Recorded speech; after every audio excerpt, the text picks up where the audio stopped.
বাদাম ভাজা হয়ে গেছে, এখন নামিয়ে নিচ্ছি। ঠান্ডা হয়ে গেলে ক্যামেরায় খোসাগুলো ছাড়িয়ে নেব। বাদামগুলো ঠান্ডা করতে দিয়েছি, আর এদিকে আমি 4টা ডিম নিয়ে নিয়েছি।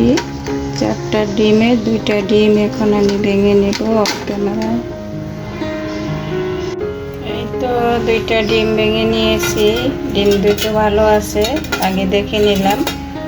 এখন সুন্দর করে এই তো স্যান্ডউইচের সাথে মিক্স করে নেব।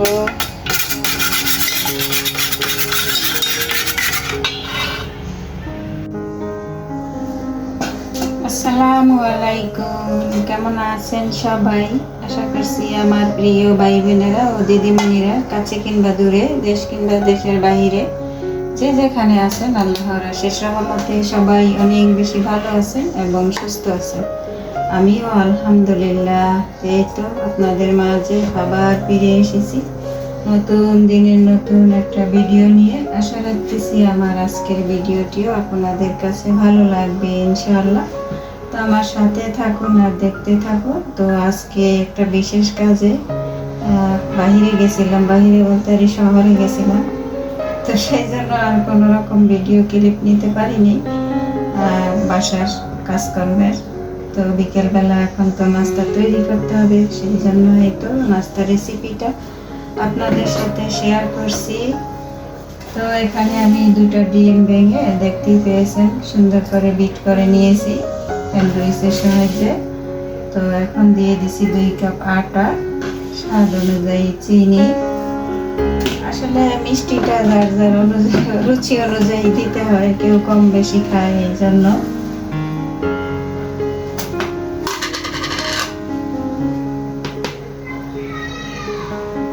লবণ, আসলে মিষ্টি খাবারের সাথে একটু করে লবণ দিলে মিষ্টির স্বাদটা ব্যালেন্স কভার করে আর কি, ভালো লাগে। এখন সবগুলো উপকরণ আমি এই তো মেখে তারপরে অল্প অল্প করে পানি দিয়ে একটা ডো তৈরি করব।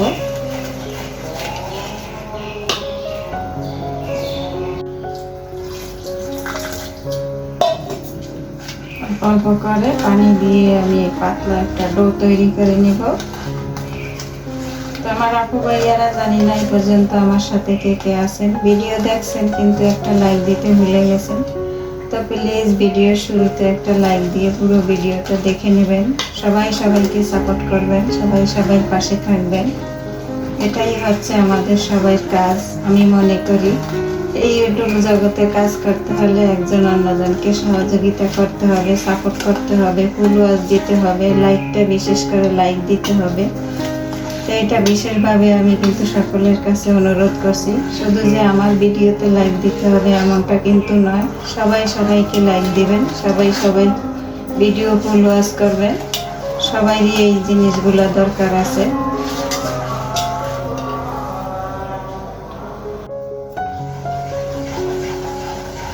তো আমার ব্যাটারটা করা হয়ে গেছে।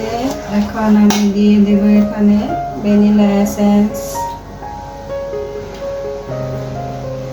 নাই, শেষ হয়ে গেছে, যতটুকু আছে ততটুকুই দিয়ে দিলাম। আর আমি এখানে আরেকটা ফ্লেভার ইউজ করব, এটা হচ্ছে অরেঞ্জের।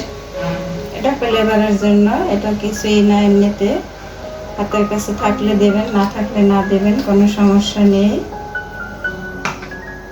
এখন আমি সুন্দর করে আরো একবার মিক্স করব।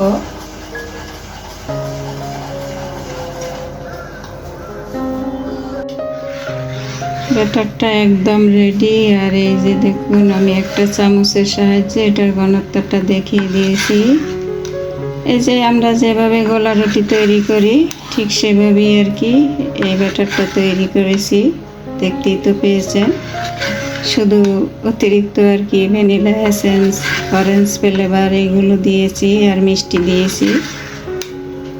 তো এখানেও কিন্তু বেশি মিষ্টি ব্যবহার করা যাবে না, অতিরিক্ত মিষ্টি হলে কিন্তু খেতে ভালো লাগে না। এখন এটাকে রেস্টে রেখে দেব 10 মিনিটের জন্য। 10 মিনিট পর ফিরে আসছি। এদিকে চুলায় চলে আসলাম। চুলায় একটা ফ্রাই প্যান বসিয়ে দিলাম, চুলাটা অন করে দিলাম। তো এখন এই তো একটু সাদা তেল দিয়ে নিচ্ছি।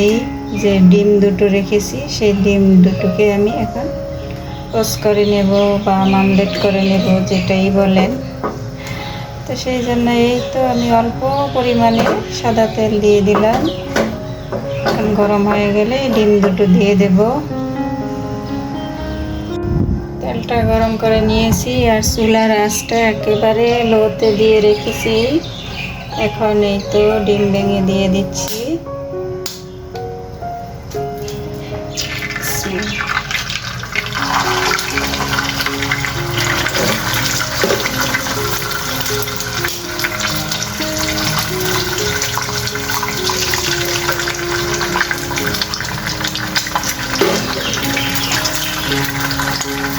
এখন এই তো এক সাইড থেকে উল্টিয়ে দিচ্ছি। এই যে দেখুন, একটু লম্বাটে করে উল্টে পাল্টে ভেজে নিয়েছি, একেবারে হালকাভাবে ভেজেছি। এখন তুলে নেব। এভাবে একটু লম্বাটে করে নিয়েছি।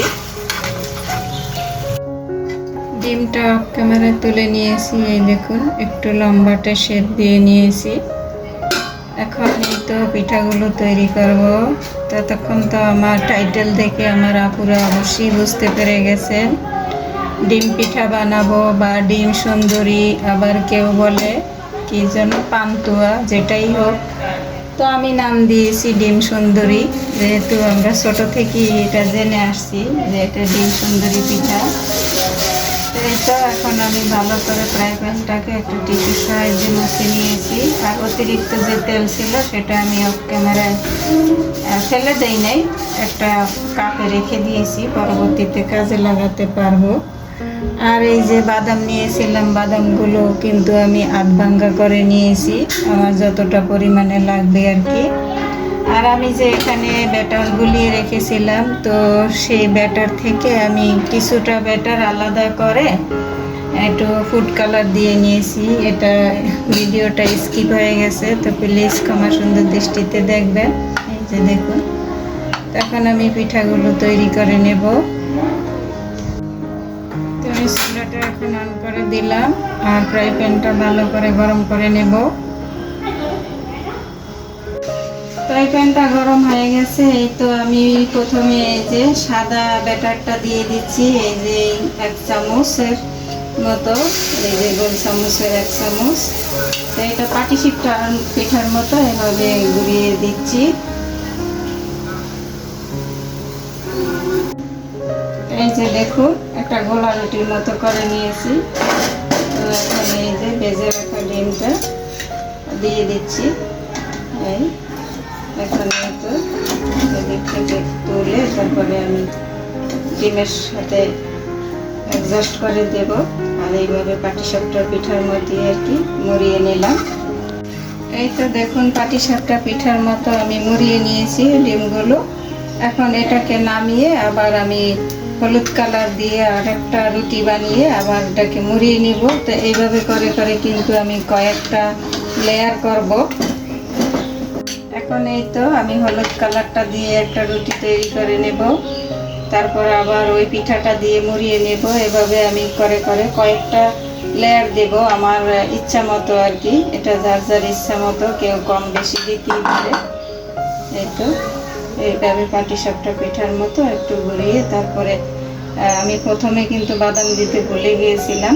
তো এই একদম পিঠাটা মানে খামিটা কাঁচা অবস্থায় কিন্তু আমি বাদামগুলো কিছুটা বাদাম এভাবে ছড়িয়ে দেব।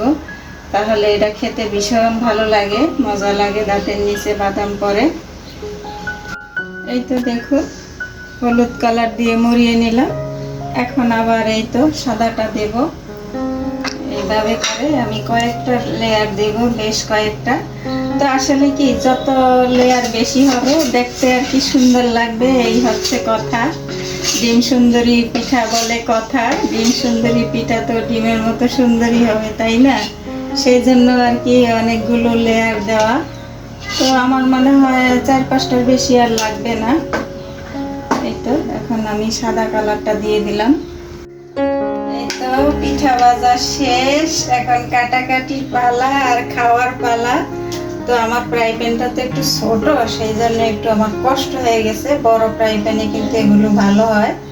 তো এই তো বিসমিল্লাহ করে এখন কেটে নিতেছি। এটা কিন্তু একদম কেকের মতো খেতে, এতটা মজা, আপনারা ট্রাই না করলে বুঝবেন না। তো আমি এভাবে এখন স্লাইস করে কেটে নিচ্ছি। মাশাআল্লাহ কেটে দেখাচ্ছি আমি আপনাদেরকে। দেখেছেন কি সুন্দর একেবারে লেয়ার, ভালোই লাগছে। তো এটা আরো বিভিন্ন কালার দেওয়া যায়। আর এই যে ভিতরে ডিমগুলো একদম কেকের মতো আর এতটা সফট, খেতে এত মজা, আপনারা বানিয়ে না খেলে বিশ্বাস করবেন না বা বুঝতেও পারবেন না। তো এই তো এটা দিয়ে আমাদের সন্ধ্যার নাস্তা হয়ে যাবে। আর আমার ভিডিওটি আজ এই পর্যন্তই। দেখা হবে নতুন কোনো ভিডিওর মাধ্যমে। সেই পর্যন্ত সবাই ভালো থাকবেন, সুস্থ থাকবেন, নিরাপদে থাকবেন। আল্লাহ হাফেজ। আসসালামু আলাইকুম ওয়া রাহমাতুল্লাহি ওয়া বারাকাতুহু।